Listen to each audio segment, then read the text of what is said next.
Punjabi radio 'ਚ ਵੈਸੇ ਸੁਣ ਰਹੇ ਸਾਰੇ ਸਰੋਤਿਆਂ ਨੂੰ ਬਲਵਿੰਦਰ ਕੌਰ ਵੱਲੋਂ ਪਿਆਰ ਭਰੀ ਸਤਿ ਸ਼੍ਰੀ ਅਕਾਲ। ਤੇ ਜੀ ਸਰੋਤਿਓ, ਪ੍ਰੋਗਰਾਮ ਖਬਰ ਤੇ ਨਜ਼ਰ ਪ੍ਰੋਗਰਾਮ ਦੇ ਵਿੱਚ ਸਾਡੇ ਨਾਲ ਹੋਣਗੇ ਬਲਤੇਜ ਪੰਨੂ ਜੀ। ਦੱਸਣਗੇ ਭਾਰਤ ਵਿੱਚ, ਪੰਜਾਬ ਦੇ ਵਿੱਚ ਕੀ ਕੁਝ ਹਾਲਾਤ ਬਣੇ ਹੋਏ ਨੇ। ਖਬਰਾਂ ਤੇ ਨਜ਼ਰ ਮਾਰਾਂਗੇ। ਖਬਰਾਂ ਤੋਂ ਪਹਿਲਾਂ ਧੰਨਵਾਦ ਕਰਨਾ ਚਾਹੁੰਦੇ ਸਾਡੇ ਸਪਾਂਸਰ ਦਾ, ਜਿਨ੍ਹਾਂ ਨੇ ਇਸ ਪ੍ਰੋਗਰਾਮ ਨੂੰ ਸਪਾਂਸਰ ਕੀਤਾ, ਸਭ ਤੱਕ ਪਹੁੰਚਾਇਆ ਜੀ। ਸ਼ਿਕਾਗੋ ਪੀਜ਼ਾ ਵਿਦ ਟਵਿਸਟ ਵਾਲੇ ਤੋਂ ਤੁਸੀਂ ਵੈਜ, ਨਾਨ ਵੈਜ, ਕਿਸੇ ਵੀ ਸਟਾਈਲ ਦਾ ਪੀਜ਼ਾ ਆ ਉਹ ਔਡਰ ਕਰ ਸਕਦੇ ਹੋ। ਕਿਸੇ ਵੀ ਸ਼ਹਿਰ ਦੇ ਵਿੱਚ ਕੋਈ ਪੀਜ਼ਾ ਔਡਰ ਕਰਨਾ ਆ ਅਤੇ ਤੁਸੀਂ ਵਿਜ਼ਿਟ ਕਰੋ www.chicagopizzatwist.com 'ਤੇ। ਇਹਨਾਂ ਤੋਂ ਤੁਸੀਂ 10% ਔਫ ਵੀ ਲੈ ਸਕਦੇ ਹੋ। ਰੇਡੀਓ ਕੋਡ 1313 ਇਹਨਾਂ ਦੀਆਂ ਸਵਾਦਿਸ਼ਟ ਮਠਿਆਈਆਂ ਦਾ ਵੀ ਤੁਸੀਂ ਆਨੰਦ ਮਾਣ ਸਕਦੇ ਹੋ ਜੀ। ਖਾਲਸਾ ਇੰਸ਼ੋਰੈਂਸ ਏਜੰਸੀ ਵਾਲੇ ਸੈਨੋਜੇ ਤੋਂ, ਜਿਨ੍ਹਾਂ ਦਾ phone number 4082722500। Gurdeep Singh Virdi Clovis, Ashanjit Singh Kaloti Yuba City ਤੋਂ, ਬਹਾਦਰ ਸਿੰਘ ਗਿੱਲ ਫੌਲਰ ਤੋਂ, ਰਣਵੀਰ ਸਿੰਘ ਰਾਣਾ, ਸੁਰਿੰਦਰ ਸਿੰਘ ਚੌਹਾਨ, ਸਤਨਾਮ ਸਿੰਘ, ਸੁਖਚੈਨ ਸਿੰਘ ਬੇਕਰਸਵੀਲ ਤੋਂ। ਬਹੁਤ ਬਹੁਤ ਧੰਨਵਾਦੀਆਂ ਸਾਰਿਆਂ ਦੇ ਜਿਨ੍ਹਾਂ ਨੇ ਪ੍ਰੋਗਰਾਮ ਨੂੰ ਸਪਾਂਸਰ ਕੀਤਾ। ਸਾਡੇ ਨਾਲ ਜੁੜ ਚੁੱਕੇ ਨੇ ਬਲਤੇਜ ਪੰਨੂ ਜੀ। ਸਤਿ ਸ਼੍ਰੀ ਅਕਾਲ, ਸਵਾਗਤ ਹੈ ਜੀ। ਧੰਨਵਾਦ ਜੀ, ਬਹੁਤ ਮਿਹਰਬਾਨੀ। ਅਤੇ ਸ਼ਾਹਕੋਟ ਜ਼ਿਮਨੀ ਚੋਣ ਦੀ ਜੇ ਗੱਲ ਕਰੀਏ ਤਾਂ ਉੱਥੇ ਚੋਣ ਅਖਾੜਾ ਭਖਿਆ। ਬਿਲਕੁਲ ਜੀ, ਹੁਣ ਤੱਕ ਤਾਂ ਵੈਸੇ ਸ਼ਾਹਕੋਟ ਘੱਟ ਤੇ ਥਾਣੇਦਾਰ ਜਿਹੜਾ ਦੀ ਉਹ ਜ਼ਿਆਦਾ ਚਰਚਿਤ ਰਿਹਾ। ਉਹਦਾ ਹੀ ਚਰਚਾ ਜਿਹੜਾ ਦੀ ਹੁੰਦਾ ਰਿਹਾ। ਸ਼ਾਹਕੋਟ ਦਾ ਚਰਚਾ ਤਾਂ ਘੱਟ ਹੋਇਆ, ਔਰ ਸ਼ਾਹਕੋਟ ਦੇ ਵਿੱਚ ਕੀ ਕੁਛ ਹੁਣ ਤੱਕ ਹੋਇਆ ਇਹਦਾ ਚਰਚਾ ਅਜੇ ਵੀ ਨਹੀਂ ਹੋਇਆ। ਤੇ ਉੱਥੇ ਕਿਹੜੀਆਂ ਚੀਜ਼ਾਂ ਦੀ ਜਿਹੜੀ ਉਹ ਲੋੜ ਹੈ, ਲੋਕਾਂ ਨੂੰ ਕਿਹੜੀਆਂ ਚੀਜ਼ਾਂ ਦੀ ਜ਼ਰੂਰਤ ਹੈ, ਤੇ ਜੇ ਕੋਈ ਉਮੀਦਵਾਰ ਜਿਹੜਾ ਵੀ ਜਿੱਤਦਾ ਪਾਰਟੀ ਦਾ ਉਹ ਹਲਕੇ ਲਈ ਕੀ ਕਰੂਗਾ, ਇਹਦਾ ਚਰਚਾ ਅਜੇ ਵੀ ਨਹੀਂ ਹੋਇਆ। ਪਰ ਇੰਨਾ ਜ਼ਰੂਰ ਹੈ ਕਿ ਨਾਮਜ਼ਦਗੀਆਂ ਜਿਹੜੀਆਂ ਸੀਗੀਆਂ ਜੀ ਉਹਦਾ ਦੌਰ ਜਿਹੜਾ ਸ਼ੁਰੂ ਤਾਂ ਕਈ ਦਿਨਾਂ ਦਾ ਹੋਇਆ, ਪਰ ਇਹ ਕਾਫੀ ਜ਼ਿਆਦਾ ਜਿਹੜਾ ਜੀ ਉਹ ਮੰਗ ਗਿਆ। ਪਹਿਲਾਂ ਤਾਂ ਸ਼੍ਰੋਮਣੀ ਅਕਾਲੀ ਦਲ ਦੇ ਜਿਹੜੇ ਉਮੀਦਵਾਰ ਨੈਬ ਕੁਹਾੜ, ਉਹਨੇ ਆਪਣਾ ਨਾਮਜ਼ਦਗੀ ਪਰਚਾ ਦਾਖਲ ਕੀਤਾ। ਇਸ ਮੌਕੇ ਦੇ ਉੱਤੇ ਸੁਖਬੀਰ ਸਿੰਘ ਬਾਦਲ, ਵਿਕਰਮ ਮਜੀਠੀਆ ਤੇ ਹੋਰ ਜਿਹੜੇ ਆਗੂ ਉਹ ਹਾਜ਼ਰ ਸੀਗੇ। ਆਮ ਆਦਮੀ ਪਾਰਟੀ ਦੇ ਰਤਨ ਸਿੰਘ ਕਾਕੜ ਕਲਾਂ ਨੇ ਵੀ ਜਿਹੜਾ ਸੀਗਾ ਜੀ ਪਰਚਾ ਇੱਥੇ ਦਾਖਲ ਕੀਤਾ। ਸੁਖਪਾਲ ਸਿੰਘ ਖਹਿਰਾ, ਪ੍ਰੋਫੈਸਰ ਸਾਧੂ ਸਿੰਘ ਤੇ ਹੋਰ ਆਗੂ ਜਿਹੜੇ ਜੀ ਉਹ ਮੌਜੂਦ ਸੀਗੇ ਇਸ ਮੌਕੇ ਦੇ ਉੱਤੇ ਜੀ। ਅੱਜ ਜਿਹੜੀ ਕਾਂਗਰਸ ਦੇ ਉਮੀਦਵਾਰ ਨੇ ਲਾਡੀ ਸ਼ੇਰੋਵਾਲੀਆ, ਉਹ ਆਪਣਾ ਨਾਮਜ਼ਦਗੀ ਪਰਚਾ ਦਾਖਲ ਕਰਨਗੇ। ਇਸ ਮੌਕੇ ਦੇ ਉੱਤੇ ਮੁੱਖ ਮੰਤਰੀ ਕੈਪਟਨ ਅਮਰਿੰਦਰ ਸਿੰਘ ਹੋਰੀ ਜਾ ਰਹੇ ਨੇ ਤੇ ਪੰਜਾਬ ਪ੍ਰਦੇਸ਼ ਕਾਂਗਰਸ ਦੇ ਪ੍ਰਧਾਨ ਸੁਨੀਲ ਜਾਖੜ ਹੋਰੀ ਵੀ ਇਸ ਮੌਕੇ ਦੇ ਉੱਤੇ ਜਿਹੜਾ ਜੀ ਉਹ ਜਾਣਗੇ। ਬੇਸ਼ੱਕ ਜਿਹੜਾ ਨਾਮਜ਼ਦਗੀਆਂ ਵੱਲੋਂ ਕੰਮ ਚੱਲ ਪਿਆ, ਪਰ ਜਿਹੜੀ ਅਕਾਲੀ ਦਲ ਨੇ ਇੱਕ ਇੱਥੇ ਜਿਹੜਾ ਸੀਗਾ ਜੀ ਚੋਣ ਰੈਲੀ ਕੀਤੀ ਪਰਚਾ ਭਰਨ ਤੋਂ ਪਹਿਲਾਂ, ਉਹਦੇ ਵਿੱਚ ਫੇਰ ਇੱਕ ਵਾਰੀ ਜਿਹੜਾ ਸੀਗਾ ਜੀ ਉਹ ਥਾਣੇਦਾਰ ਹੀ ਚਰਚਾ ਦਾ ਵਿਸ਼ਾ ਰਿਹਾ। ਸੁਖਬੀਰ ਸਿੰਘ ਬਾਦਲ ਤੇ ਵਿਕਰਮ ਸਿੰਘ ਮਜੀਠੀਆ ਹੋਰਾਂ ਨੇ ਸਟੇਜ ਤੋਂ ਬਾਰ-ਬਾਰ ਉਹਦਾ ਜ਼ਿਕਰ ਕੀਤਾ ਤੇ ਇਹ ਵੀ ਗੱਲ ਆਖੀ ਕਿ ਉਹ ਘਬਰਾਏ ਨਾ, ਬਲਕਿ ਆਪਣੀ ਲੜਾਈ ਜਿਹੜੀ ਹੈ ਜੀ ਉਹ ਜਾਰੀ ਰੱਖੇ। ਜਿਹੜਾ ਇਸ ਪਾਸੇ ਵੱਲ ਨੂੰ ਸੰਕੇਤ ਹੈ ਕਿ ਜਿਹੜੀਆਂ ਚੋਣ ਰੈਲੀਆਂ ਹੋਣਗੀਆਂ, ਚੋਣ ਸਭਾਵਾਂ ਹੋਣਗੀਆਂ, ਉਹਦੇ ਵਿੱਚ ਇਹ ਮਾਮਲਾ ਅਜੇ ਜਿਹੜਾ ਜੀ ਉਹ ਮੁੱਕੂਗਾ ਨਹੀਂ। ਹਾਲਾਂਕਿ ਆਪਾਂ ਕੱਲ ਵੀ ਗੱਲ ਕੀਤੀ ਕਿ ਜਿਹੜੇ ਡਿਪਟੀ ਕਮਿਸ਼ਨਰ ਨੇ ਉਹਨਾਂ ਨੇ ਇਹਦੀ ਬਦਲੀ ਦੇ ਵਾਸਤੇ ਜਿਹੜਾ ਜੀ ਲਿਖ ਦਿੱਤਾ ਚੋਣ ਕਮਿਸ਼ਨ ਨੂੰ, ਤੇ ਨਾਲ ਦੀ ਨਾਲ 2 ਸਫ਼ਿਆਂ ਦੀ ਗੰਭੀਰ ਸ਼ਿਕਾਇਤ ਵੀ ਲਾਈ ਹੈ ਕਿ ਇਹਨੇ ਆਪਣੇ ਪਿਸਤੌਲ ਲਹਿਰਾਏ ਤੇ ਕੁਝ ਉੱਚ ਅਹੁਦਿਆਂ ਦੇ ਉੱਤੇ ਬੈਠੇ ਜਿਹੜੇ ਨਾਮਵਰ ਲੋਕ ਨੇ ਉਹਨਾਂ ਦੇ ਉੱਤੇ ਨਿੱਜੀ ਟਿੱਪਣੀਆਂ ਕੀਤੀ। ਹਾਂ, ਜਿਹੜੀਆਂ ਕਿ ਉਹਨੂੰ ਸੱਚ ਬੋਲਣਾ ਨਹੀਂ ਚਾਹੀਦਾ ਸੀਗਾ। ਤੇ ਅੱਗੇ ਕਰਨਾਟਕਾ ਦੀ ਗੱਲ ਕਰੀਏ ਤੇ ਚੋਣ ਪ੍ਰਚਾਰ ਆਖਰੀ ਪੜਾਅ ਤੇ। ਬਿਲਕੁਲ ਜੀ, ਐਕਚੁਅਲੀ ਇਹ 12 ਤਰੀਕ ਨੂੰ ਵੋਟਾਂ ਪੈਣੀਆਂ ਜੀ। ਕਰਨਾਟਕ ਦੇ ਵਿੱਚ ਅੱਡੀ ਚੋਟੀ ਦਾ ਜ਼ੋਰ ਜਿਹੜਾ ਜੀ ਉਹ ਲੱਗਿਆ ਹੋਇਆ। ਪਹਿਲਾਂ ਭਾਜਪਾ ਜਿਹੜੀ ਕਿ ਜਦੋਂ ਚੋਣ ਸਰਵੇਖਣ ਆਉਂਦੇ ਸੀਗੇ ਤੇ ਉਹਨਾਂ ਨੂੰ ਕਹਿੰਦੀ ਸੀ ਦੇਖਿਆ ਕਾਂਗਰਸ ਤੋਂ ਹਾਰ ਰਹੀ ਹੈ। ਜਿਹੜੇ ਹੁਣ ਚੋਣ ਸਰਵੇਖਣ ਆਏ ਉਹਦੇ ਚ ਭਾਜਪਾ ਦੀ ਹਾਰ ਦਿਸ ਰਹੀ ਹੈ ਤੇ ਇਹ ਕਿਹਾ ਜਾ ਰਿਹਾ ਜੀ ਕਿ ਇਹ ਤਾਂ ਝੂਠੇ ਨੇ, ਇਹ ਤਾਂ ਏਸੀ ਕਮਰਿਆਂ 'ਚ ਬਹਿ ਕੇ ਬਣਾ ਲਏ ਜਾਂਦੇ ਆ। ਗਰਾਊਂਡ ਰਿਐਲਿਟੀ ਜਿਹੜੀ ਹੈ ਜੀ ਉਹ ਹੋਰ ਹੈ। ਖੈਰ, ਗਰਾਊਂਡ ਰਿਐਲਿਟੀ ਦੇ ਉੱਤੇ ਕੀ ਕੁਛ ਹੁੰਦਾ ਇਹ ਤਾਂ ਵੋਟਾਂ ਜਿਹੜੀਆਂ ਜੀ ਉਹ ਦੱਸਣਗੀਆਂ। ਪਰ ਜਿਹੜਾ ਜੀ 3 ਦਿਨ ਰਹਿੰਦਿਆਂ ਇੱਥੇ ਕਰਨਾਟਕਾ ਦੇ ਵਿੱਚ ਇੱਕ ਹਲਕਾ ਰਾਜਾ ਰਾਜੇਸ਼ਵਰੀ ਪੈਂਦਾ ਜੀ, ਉੱਥੇ ਇੱਕ ਫਲੈਟ ਦੇ ਵਿੱਚੋਂ 10,000 ਜਾਅਲੀ ਵੋਟਰ ਸ਼ਨਾਖਤੀ ਕਾਰਡ ਮਿਲੇ ਜੀ। ਇਹਦੇ ਨਾਲ ਵਿਵਾਦ ਖੜਾ ਹੋ ਗਿਆ। ਉੱਥੇ ਲੈਮੀਨੇਸ਼ਨ ਮਸ਼ੀਨ ਤੇ ਕੰਪਿਊਟਰ ਵੀ ਮਿਲੇ ਜਿੱਥੇ ਕਿ ਇਹ ਬਣਾਏ ਜਾ ਰਹੇ ਸੀਗੇ। ਭਾਜਪਾ ਨੇ ਇਹਦੇ ਪਿੱਛੇ ਕਾਂਗਰਸ ਦਾ ਹੱਥ ਹੋਣ ਦਾ ਦੋਸ਼ ਜਿਹੜਾ ਦਿਲਾਤਾ ਤੇ ਇਸ ਹਲਕੇ ਦੀ ਚੋਣ ਰੱਦ ਕਰਨ ਦੀ ਮੰਗ ਕੀਤੀ। ਦੂਜੇ ਪਾਸੇ ਕਾਂਗਰਸ ਨੇ ਇਹਦੇ ਲਈ ਭਾਰਤੀ ਜਨਤਾ ਪਾਰਟੀ ਨੂੰ ਉਮੀਦਵਾਰ ਜਿਹੜਾ ਜੀ ਉਹਨੂੰ ਇਹਦੇ ਵਾਸਤੇ ਜ਼ਿੰਮੇਵਾਰ ਜਿਹੜਾ ਜੀ ਉਹ ਠਹਿਰਾਇਆ।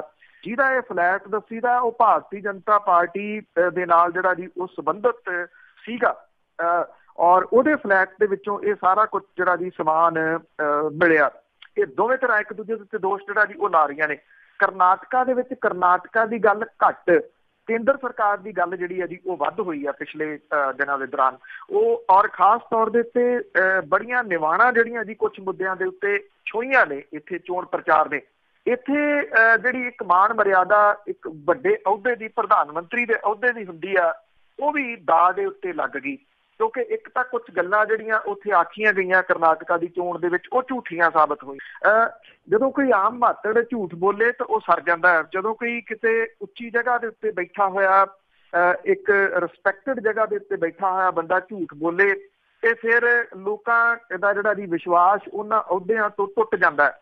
ਜਿਸ ਲੈਵਲ ਤੱਕ, ਜਿਸ ਨੀਵੇਂ ਲੈਵਲ ਤੱਕ ਜਿਹੜਾ ਜੀ ਇੱਥੇ ਕਰਨਾਟਕਾ ਦੇ ਵਿੱਚ ਇਹ ਸਾਰਾ ਕੁਝ ਜਿਹੜਾ ਉਹ ਚੱਲਿਆ, ਉਹਨੇ ਕਈ ਸਵਾਲੀਆ ਚਿੰਨ੍ਹ ਜਿਹੜੇ ਜੀ ਉਹ ਖੜੇ ਕਰ ਦਿੱਤੇ।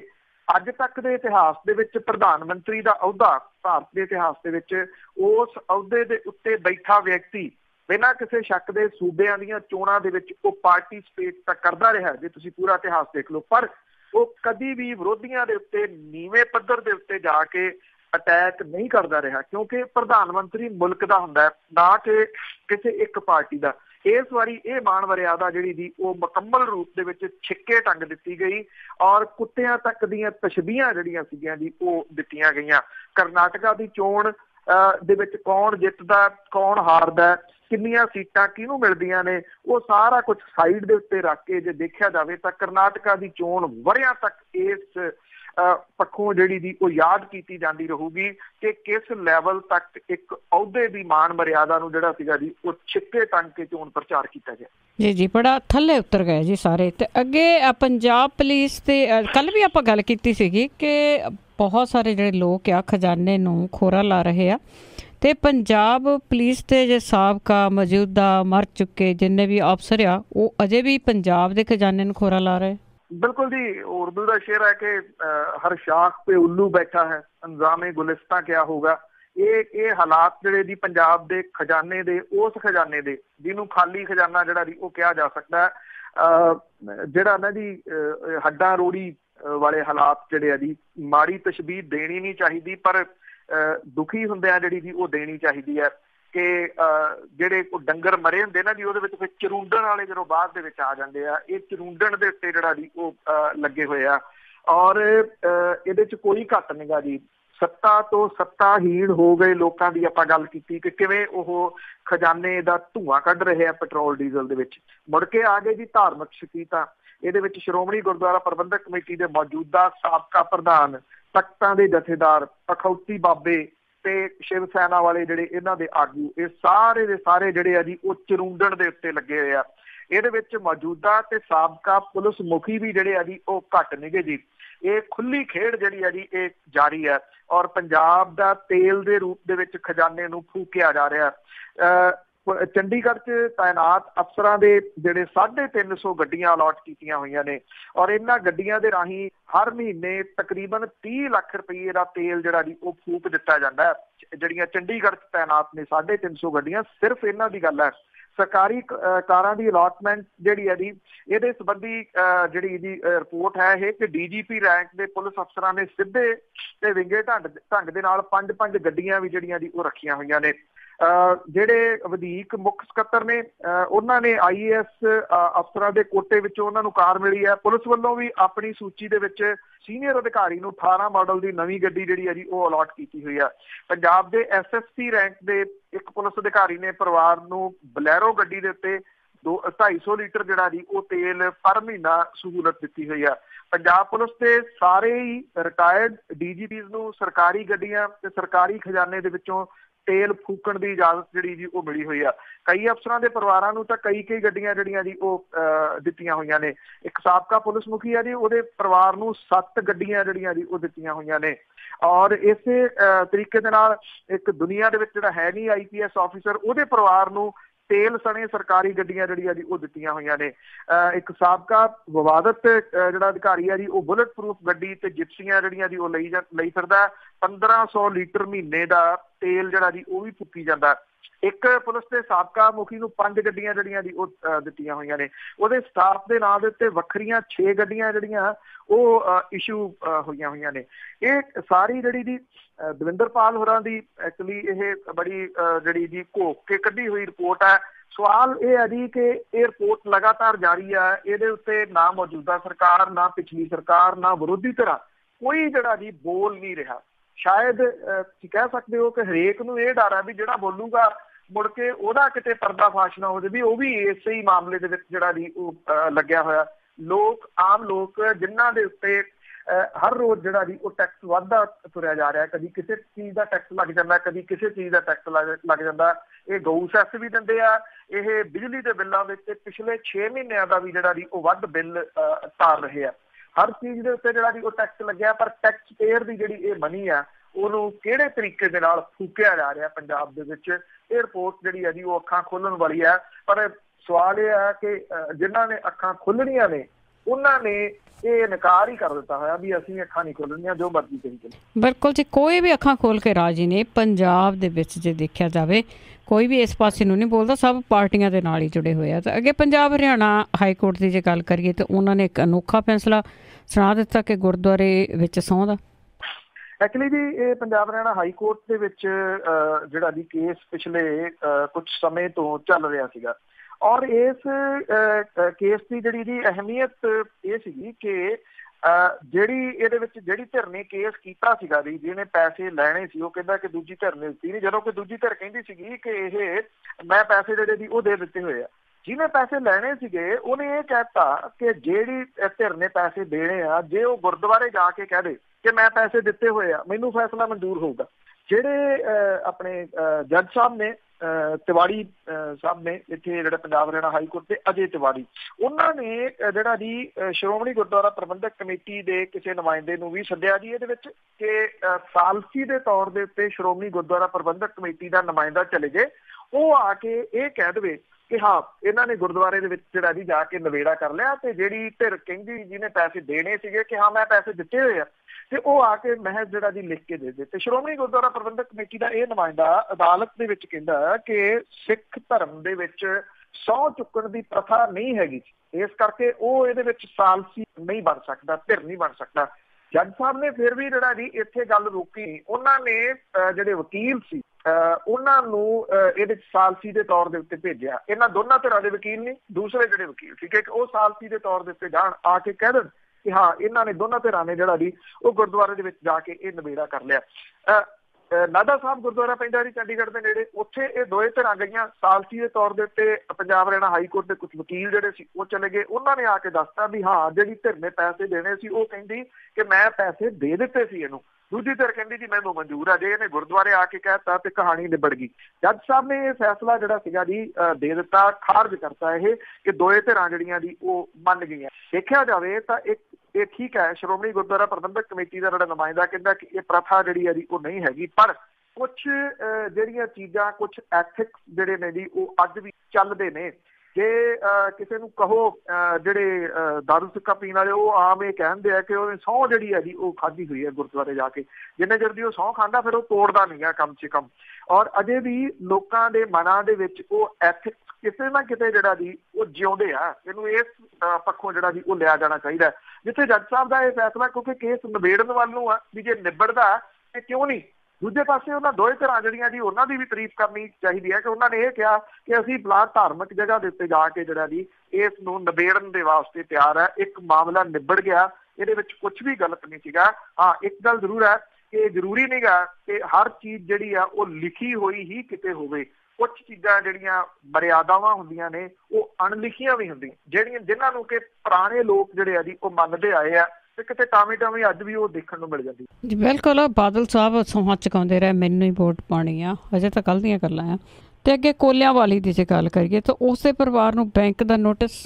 ਐਕਚੁਅਲੀ ਜੀ ਸੁਖਜਿੰਦਰ ਸਿੰਘ ਰੰਧਾਵਾ ਹੋਰਾਂ ਨੇ ਇਹ ਸ਼ਿਕੰਜਾ ਜਿਹੜਾ ਜੀ ਉਹ ਫਸਿਆ ਸੀਗਾ। ਕੁਛ ਲੋਕ ਕਹਿੰਦੇ ਸੀਗੇ ਕਹਾਣੀ ਇੱਥੇ ਹੀ ਰੁਕ ਜਾਣੀ ਆ, ਪਰ ਰੁਕੀ ਨਹੀਂ ਗਈ। ਸੁਖਜਿੰਦਰ ਸਿੰਘ ਰੰਧਾਵਾ ਹੋਰਾਂ ਦੇ ਵੱਲੋਂ ਵਿਭਾਗ ਦੇ ਅਧਿਕਾਰੀਆਂ ਨੂੰ ਦਿੱਤੇ ਗਏ ਜਿਹੜੇ ਸਟ੍ਰਿਕਟ ਜਿਹੜੇ ਹੁਕਮ ਸੀਗੇ ਜੀ, ਉਸ ਤੋਂ ਬਾਅਦ ਜਿਹੜੇ ਅਕਾਲੀ ਆਗੂ ਤੇ ਬੈਂਕਾਂ ਦੇ ਵੱਡੇ ਦੇਣਦਾਰ ਦਿਆਲ ਸਿੰਘ ਕੋਲਿਆਂ ਵਾਲੀ ਤੇ ਉਹਦੇ ਪਰਿਵਾਰ ਨੂੰ ਇਹ ਕਰਜ਼ੇ ਦੀ ਰਕਮ ਜਮ੍ਹਾਂ ਕਰਾਉਣ ਦੇ ਵਾਸਤੇ ਨੋਟਿਸ ਜਿਹੜਾ ਜੀ ਉਹ ਜਾਰੀ ਕਰ ਦਿੱਤਾ ਗਿਆ। ਸਹਿਕਾਰੀ ਸਭਾਵਾਂ ਮਲੋਟ ਦੇ ਵੱਲੋਂ ਜਿਹੜਾ ਜੀ ਦਿਆਲ ਸਿੰਘ ਕੋਲਿਆਂਵਾਲੀ ਨੂੰ ਉਹਦੀ ਮੂਲ ਤੇ ਵਿਆਜ ਦੀ ਰਕਮ ਮਿਲਾ ਕੇ ਕੁੱਲ 39,678 ਰੁਪਏ ਦੀ ਵਸੂਲੀ, ਉਹਦੀ ਵਾਈਫ ਨੂੰ ਅਮਰਜੀਤ ਕੌਰ ਨੂੰ 35,57,000 ਰੁਪਏ ਦੀ ਵਸੂਲੀ, ਉਹਦੇ ਪੁੱਤਰ ਪਰਮਿੰਦਰ ਸਿੰਘ ਨੂੰ ਮੂਲ ਤੇ ਵਿਆਜ ਦੀ ਰਕਮ ਮਿਲਾ ਕੇ 4,62,717 ਰੁਪਏ ਦੀ ਰਕਮ ਦੀ ਵਸੂਲੀ ਦਾ ਨੋਟਿਸ ਜਾਰੀ ਕੀਤਾ। ਨੋਟਿਸ ਦੇ ਵਿੱਚ 23 ਤਰੀਕ ਤੱਕ ਇਸੇ ਮਹੀਨੇ ਦੀ ਇਹ ਰਕਮ ਜਮ੍ਹਾਂ ਕਰਾਉਣ ਦੇ ਵਾਸਤੇ ਕਿਹਾ ਗਿਆ। ਜੇ ਉਹ ਤੈਅ ਤਰੀਕ ਤੱਕ ਰਕਮ ਜਮ੍ਹਾਂ ਨਹੀਂ ਕਰਵਾਉਂਦਾ ਤਾਂ ਦੇਣਦਾਰਾਂ ਦੇ ਗ੍ਰਿਫਤਾਰੀ ਵਾਰੰਟ ਜਿਹੜੇ ਜੀ ਉਹ ਜਾਰੀ ਕੀਤੇ ਜਾਣਗੇ। ਕੋਲਿਆਂਵਾਲੀ ਤੇ ਉਹਦੇ ਪਰਿਵਾਰ ਨੇ ਨੋਟਿਸ ਲੈਣ ਤੋਂ ਨਾ ਕਰਤਾ ਜੀ ਕਿ ਅਸੀਂ ਨਹੀਂ ਨੋਟਿਸ ਜਿਹੜਾ ਦੀ ਉਹ ਲੈਂਦੇ। ਫੇਰ ਮੁੜ ਕੇ ਜਿਹੜਾ ਅਗਲਾ ਹੁੰਦਾ ਜੀ ਕਿਸ਼ਤੀ ਕੀਤੀ ਜਾਂਦੀ ਹੈ, ਜਿਹੜਾ ਚਿਪਕਾਇਆ ਜਾਂਦਾ, ਇਹ ਉਹਦੇ ਘਰ ਦੇ ਮੂਹਰੇ ਜਿਹੜਾ ਜੀ ਉਹ ਚਿਪਕਾ ਦਿੱਤਾ ਗਿਆ, ਕਿਸ਼ਤੀ ਜਿਹੜੀ ਜੀ ਉਹ ਕਰ ਦਿੱਤੀ ਗਈ ਹੈ ਜੀ।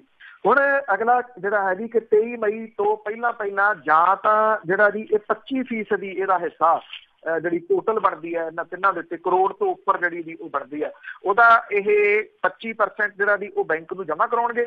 ਜੇ ਨਹੀਂ ਕਰਾਉਂਦੇ ਤਾਂ ਗ੍ਰਿਫਤਾਰੀ ਵਾਰੰਟ ਜਿਹੜੇ ਆ ਜੀ ਉਹ ਕੋਲਿਆਂਵਾਲੀ ਦੇ ਜਾਰੀ ਹੋਣਗੇ। ਸਿਆਣੇ ਕਹਿੰਦੇ ਆ ਰੱਸੀ ਸੜ ਗਈ ਵੱਟ ਨਹੀਂ ਗਿਆ, ਇਸੇ ਕਰਕੇ ਸ਼ਾਇਦ ਉਹਨਾਂ ਨੇ ਨੋਟਿਸ ਲੈਣ ਤੋਂ ਜਿਹੜੀ ਜੀ ਉਹ ਨਾ ਕਰ ਦਿੱਤੀ। ਵੀ ਅਜੇ ਵੀ ਉਹਨਾਂ ਨੂੰ ਕੀ ਪਰਵਾਹ ਹੈ ਇਸ ਗੱਲ ਦੀ ਕਿ ਬੈਂਕਾਂ ਦੇ ਨੋਟਿਸ ਦੇ ਬਥੇਰੇ ਫਿਰਦੇ ਰਹਿੰਦੇ। ਬਿਲਕੁਲ ਜੀ, ਪੈਸੇ ਕਰੋ ਹੜੱਪ। ਅੱਗੇ 10ਵੀਂ ਦੇ ਨਤੀਜੇ ਆਏ ਆ ਜੀ, ਹੈਰਾਨੀਜਨਕ ਆ। ਬਿਲਕੁਲ ਜੀ, ਇਸ ਲਈ ਜਿਹੜੀ ਸਿੱਖਿਆ ਨੀਤੀ ਦੀਆਂ ਕਹਾਣੀਆਂ ਆਪਾਂ ਲੰਬੇ ਸਮੇਂ ਤੋਂ ਜਿਹੜਾ ਜੀ ਉਹ ਪਾਉਂਦੇ ਰਹੇ ਹਾਂ ਕਿ ਕਿਵੇਂ ਇਹ ਉਜਾੜੀ ਗਈ ਹੈ ਜਿਹੜੀ ਸਿੱਖਿਆ ਨੀਤੀ ਇੱਕ ਖਾਸ ਸਾਜ਼ਿਸ਼ ਦੇ ਤਹਿਤ, ਉਹਦੇ ਹੁਣ ਜਿਹੜੇ ਨਤੀਜੇ ਆ ਨਾ ਜੀ ਜਿਹੜੇ ਉਹਦਾ ਰੀਅਲ ਉਹ ਸਾਹਮਣੇ ਆਉਣੇ ਸ਼ੁਰੂ ਹੋ ਗਏ, ਜਿਹਨੇ ਸਿੱਖਿਆ ਨੀਤੀ ਜਿਹੜੀ ਇੱਕ ਕਿਸਮ ਦੇ ਨਾਲ ਨੰਗੀ ਕਰਕੇ ਜਿਹੜਾ ਉਹ ਰੱਖ ਦਿੱਤੀ। ਪੰਜਾਬ ਸਕੂਲ ਸਿੱਖਿਆ ਬੋਰਡ ਦੇ ਵੱਲੋਂ 10ਵੀਂ ਦੇ ਨਤੀਜਿਆਂ ਦੇ ਵਿੱਚੋਂ ਫੇਲ ਹੋਏ 1.5 ਲੱਖ ਤੋਂ ਵੱਧ ਬੱਚੇ ਜਿਹੜੇ ਨੇ ਉਹਨਾਂ ਨੇ ਇਹ ਨੀਤੀ ਜਿਹੜੀ ਆ ਜੀ ਉਹਦੇ ਪਾਜ ਉਧੇੜੇ ਆ। 8ਵੀਂ ਤੱਕ ਕਿਸੇ ਨੂੰ ਫੇਲ ਨਾ ਕਰਨਾ, ਇਹ ਮਾਮਲਾ ਜਿਹੜਾ ਜੀ ਹੁਣ ਅਸਲ ਦੇ ਵਿੱਚ ਸਾਹਮਣੇ ਆ ਗਿਆ। ਸਰਕਾਰੀ ਸਕੂਲਾਂ ਦਾ ਜਿਹੜਾ ਇਹ ਐਜੂਕੇਸ਼ਨ ਦਾ ਸਟੈਂਡਰਡ ਆ ਉਹਦੇ ਵਿੱਚ ਪਰਦਾ ਇਹ ਫਾਸ਼ ਹੋਇਆ ਜੀ ਕਿ ਬੜਾ ਕਿਹਾ ਜਾ ਰਿਹਾ ਸੀਗਾ ਕਿ ਉਹ ਸਟੈਂਡਰਡ ਬੜਾ ਅੱਪ ਕਰ ਦਿੱਤਾ, ਬਹੁਤ ਉੱਪਰ ਜਿਹੜਾ ਜੀ ਉਹ ਚੁੱਕਿਆ ਗਿਆ। ਪੰਜਾਬ ਸਕੂਲ ਸਿੱਖਿਆ ਬੋਰਡ ਦੇ ਵੱਲੋਂ ਜਿਹੜੇ ਇਹ ਨਤੀਜੇ ਐਲਾਨੇ ਗਏ ਆ ਜੀ, ਇਹਦੇ ਵਿੱਚ ਸੂਬੇ ਦੇ ਵਿੱਚ 3,36,539 ਬੱਚਿਆਂ ਨੇ ਰੈਗੂਲਰ ਤੌਰ ਦੇ ਉੱਤੇ ਇਹ ਐਗਜ਼ਾਮ ਦਿੱਤੇ। 3,36,539 ਇਹਦੇ ਵਿੱਚੋਂ 1,57,585 ਜਿਹੜੇ ਨੇ ਜੀ ਉਹ ਫੇਲ ਹੋ ਗਏ। ਔਰ ਜਿਹੜੇ ਬੋਰਡ ਦੇ ਵੱਲੋਂ ਐਲਾਨੇ ਗਏ ਜਿਹੜੇ ਤਿੰਨ ਸਟੂਡੈਂਟ ਨੇ ਜਿਹੜੇ ਮੈਰਿਟ ਦੇ ਵਿੱਚ, ਸਰਕਾਰੀ ਸਕੂਲਾਂ ਦਾ ਇਹਦੇ ਵਿੱਚ ਇੱਕ ਵੀ ਵਿਦਿਆਰਥੀ ਜਿਹੜਾ ਉਹ ਨਹੀਂ ਹੈ। ਬੋਰਡ ਦੇ ਵੱਲੋਂ ਐਲਾਨੀ 401 ਵਿਦਿਆਰਥੀਆਂ ਦੀ ਮੈਰਿਟ ਸੂਚੀ ਦੇ ਵਿੱਚ ਸਰਕਾਰੀ ਸਕੂਲਾਂ ਦੇ ਸਿਰਫ 27 ਜਿਹੜੇ ਆ ਜੀ ਉਹ ਸਟੂਡੈਂਟ ਆਪਣਾ ਨਾਮ ਦਰਜ ਕਰਵਾ ਸਕੇ ਆ। ਰੋਪੜ ਤੇ ਮੋਹਾਲੀ ਵਰਗੇ ਜ਼ਿਲ੍ਹਿਆਂ ਦਾ ਇੱਕ ਵੀ ਸਟੂਡੈਂਟ ਜਿਹੜਾ ਜੀ ਉਹ ਇਸ ਮੈਰਿਟ ਸੂਚੀ ਦੇ ਵਿੱਚ ਨਹੀਂ ਆ ਸਕਿਆ। ਇੰਗਲਿਸ਼ ਦੇ ਵਿੱਚੋਂ 87,000 ਜਿਹੜੇ ਜੀ 799 ਬੱਚੇ ਫੇਲ ਹੋਏ ਆ। ਪੰਜਾਬੀ ਦੇ ਵਿੱਚੋਂ 27,659 ਫੇਲ ਹੋਏ ਆ। ਹਿੰਦੀ ਦੇ ਵਿੱਚੋਂ 52,581 ਫੇਲ ਹੋਏ ਆ। ਮੈਥ ਦੇ ਵਿੱਚੋਂ 60,487 ਫੇਲ ਹੋਏ ਆ। ਸਾਇੰਸ ਦੇ ਵਿੱਚੋਂ 45,866 ਫੇਲ ਹੋਏ ਆ।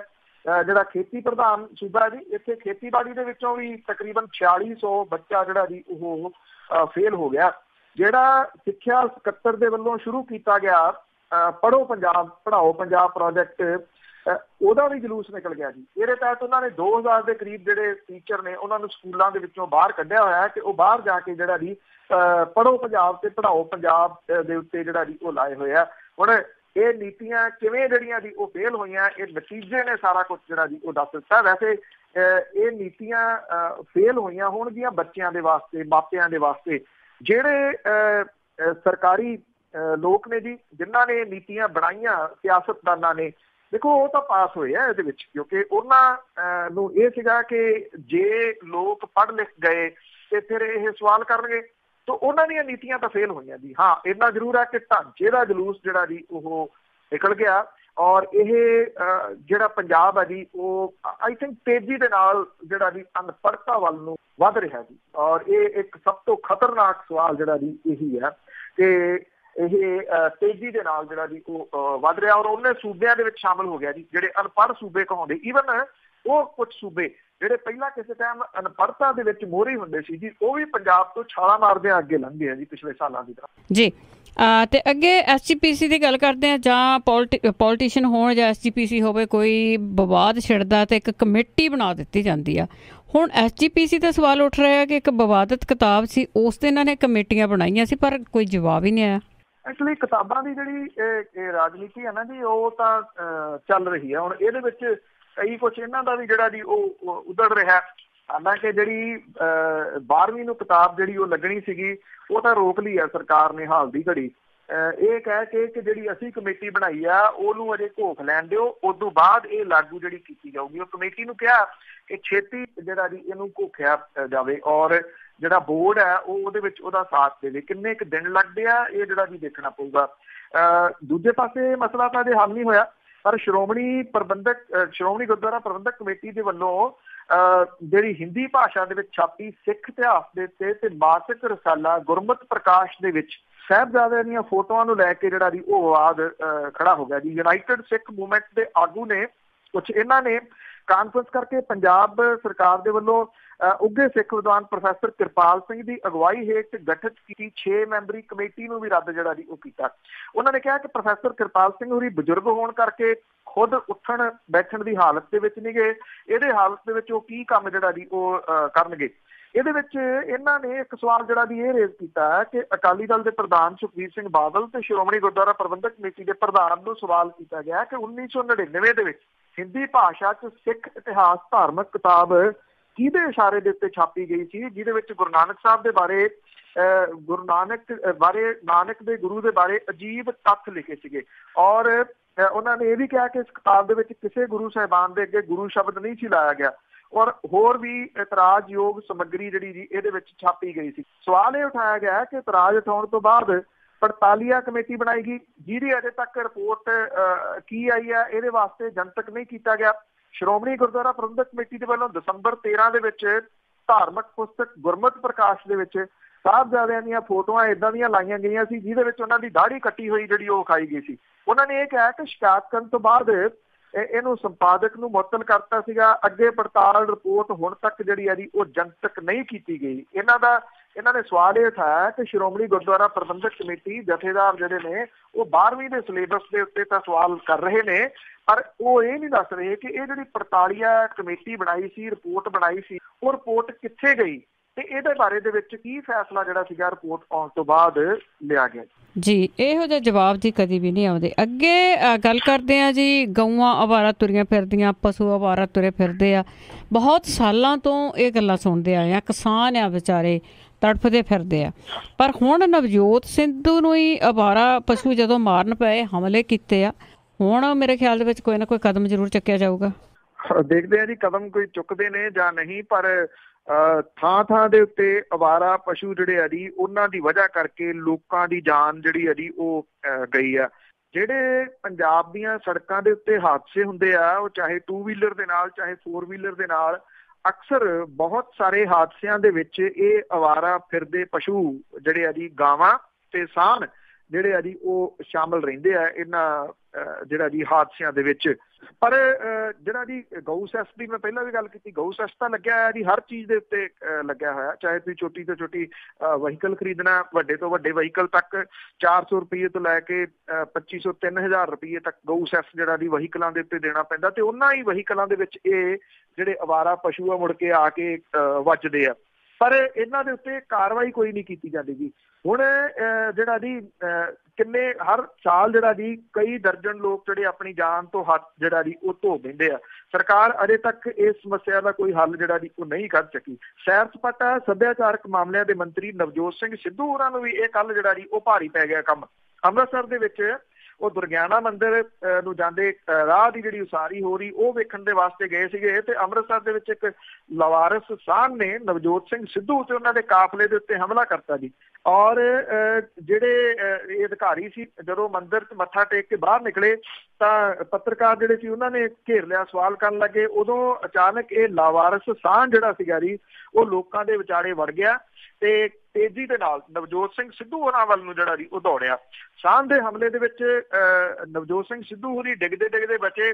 ਸੁਰੱਖਿਆ ਮੁਲਾਜ਼ਮਾਂ ਨੇ ਉਹਨਾਂ ਨੂੰ ਦੂਰ ਖਿੱਚ ਲਿਆ ਤੇ ਸਾਹ ਨੂੰ ਭਜਾਇਆ। ਜਿਹੜੇ 2-3 ਪੱਤਰਕਾਰ ਸੀਗੇ ਤੇ ਪੁਲਿਸ ਅਧਿਕਾਰੀ ਉਹ ਵੀ ਹੇਠਾਂ ਜਿਹੜੇ ਦੀ ਉਹ ਡਿੱਗ ਪਏ। ਪੱਤਰਕਾਰਾਂ ਨੂੰ ਵੀ ਕੁਝ ਸੱਟਾਂ ਜਿਹੜੀਆਂ ਦੀ ਉਹ ਲੱਗੀਆਂ ਦੱਸੀ ਦੀਆਂ ਨੇ। ਬਿਲਕੁਲ ਜਿਹੜਾ ਤੁਸੀਂ ਸਵਾਲ ਰੇਜ਼ ਕੀਤਾ ਜੀ, ਹੁਣ ਵੇਖਣਾ ਇਹ ਹੋਊਗਾ ਕਿ ਜਿਹੜੇ ਸੈਰ ਸਪਾਟਾ ਮੰਤਰੀ ਆ ਜਦੋਂ ਸਾਹ ਉਹਨਾਂ ਨੂੰ ਵੀ ਪੈ ਨਿਕਲਿਆ ਤੇ ਫਿਰ ਜਿਹੜਾ ਦੀ ਉਹ ਆਮ ਲੋਕਾਂ ਦਾ ਕੀ ਹਾਲਤ ਜਿਹੜੇ ਆ ਜੀ ਉਹ ਹੋ ਸਕਦੇ ਆ। ਇਹ ਜੇ ਦੇਖਿਆ ਜਾਵੇ ਤਾਂ ਜਿਹੜਾ ਦੀ ਉਹ ਸਿੱਖਿਆ ਜਾ ਸਕਦਾ, ਪਰ ਸਿੱਖਿਆ ਜਾਊਗਾ ਜਾਂ ਗੱਲ ਜਿਹੜੀ ਆ ਜੀ ਉਹ ਆਈ ਗਈ ਹੋ ਜੂਗੀ, ਇਹ ਜਿਹੜਾ ਜੀ ਉਹ ਵੱਡਾ ਸਵਾਲ ਹੈ। ਆਮ ਲੋਕ ਤਾਂ ਜਿਹੜੇ ਆ ਜੀ ਉਹ ਭੁਗਤ ਰਹੇ ਆ ਇਹਨਾਂ ਅਵਾਰਾ ਪਸ਼ੂਆਂ ਨੂੰ, ਜਿਹੜੇ ਸੜਕਾਂ ਦੇ ਉੱਤੇ ਕਾਫਲਿਆਂ ਦੇ ਰੂਪ ਦੇ ਵਿੱਚ ਪੈਂਦੇ ਆ ਤੇ ਜਿਹੜੇ ਜ਼ਿਮੀਂਦਾਰ ਨੇ ਉਹ ਇਹਨਾਂ ਤੋਂ ਸਾਡੇ ਤੰਗ ਨੇ ਜੀ, ਕਿਉਂਕਿ ਇਹ ਪੂਰੇ ਦਾ ਪੂਰਾ ਕਾਫਲਾ ਜਿਹੜਾ ਸੈਂਕੜਿਆਂ ਦੀ ਗਿਣਤੀ ਦੇ ਵਿੱਚ ਪੈਂਦਾ, ਜਿੱਥੇ ਪੈਂਦਾ ਉੱਥੇ ਫਸਲਾਂ ਨੂੰ ਵੱਡੀ ਗਿਣਤੀ ਦੇ ਵਿੱਚ ਚਟਮ ਜਿਹੜਾ ਜੀ ਉਹ ਕਰ ਜਾਂਦਾ। ਤੇ ਦੂਜਾ ਮਾਮਲਾ ਇਹ ਜੀ ਕਿ ਜਦੋਂ ਜੇ ਇਹਨਾਂ ਪਸ਼ੂਆਂ ਨੂੰ ਵੇਚਣ ਦੀ ਗੱਲ ਆਉਂਦੀ ਹੈ ਬਾਹਰ ਜਾਂਦੇ ਤੇ ਗਾਂ ਜਿਹੜੇ ਗਊ ਰੱਖੇ ਕਦੀ ਉਹ ਡਾਂਗਾ ਲੈ ਕੇ ਉਹਨਾਂ ਵਿਚਾਰੇ ਗਰੀਬ ਡਰਾਈਵਰਾਂ ਦੇ ਪਿੱਛੇ ਜਿਹੜਾ ਪੈ ਜਾਂਦੇ ਉਹਨਾਂ ਨੂੰ ਕੁੱਟਮਾਰ ਕਰਦਿਆਂ ਦੀਆਂ ਕਿੰਨੀਆਂ ਵੀਡੀਓਜ਼ ਜਿਹੜੀਆਂ ਦੀ ਉਹ ਸਾਹਮਣੇ ਆਈਆਂ ਨੇ। ਉੱਥੋਂ ਕੋਈ ਇਹਨਾਂ ਨੂੰ ਰੋਕਣ ਦੇ ਵਾਸਤੇ ਤਿਆਰ ਨਹੀਂ। ਬਿਲਕੁਲ ਜੀ, ਹੁਣ ਦੇਖਦੇ ਹਾਂ ਕਿ ਨੇਤਾ ਕੀ ਕਰਦੇ ਆ। ਬਹੁਤ ਬਹੁਤ ਧੰਨਵਾਦ ਬਲਤੇਜ ਪੰਨੂ ਜੀ। ਮਿਹਰਬਾਨੀ ਜੀ, ਧੰਨਵਾਦ ਜੀ, ਸਤਿ ਸ਼੍ਰੀ ਅਕਾਲ। ਸਤਿ ਸ਼੍ਰੀ ਅਕਾਲ ਜੀ। ਤੇ ਸਰੋਤਿਓ, ਇਹ ਸਨ ਬਲਤੇਜ ਪੰਨੂ ਜੋ ਸਾਡੇ ਨਾਲ ਜੁੜਦੇ ਨੇ, ਕਰਦੇ ਨੇ ਖਬਰਾਂ। ਹੁਣ ਇਸ ਦੇ ਨਾਲ ਸਾਡਾ ਅੱਜ ਦਾ ਬੁਲਟਨ ਇੱਥੇ ਸਮਾਪਤ। ਅਗਲੇ ਬੁਲਟਨ ਤੱਕ ਬਲਵਿੰਦਰ ਕੌਰ ਵੱਲੋਂ ਵੀ ਪਿਆਰ ਭਰੀ ਸਤਿ ਸ਼੍ਰੀ ਅਕਾਲ।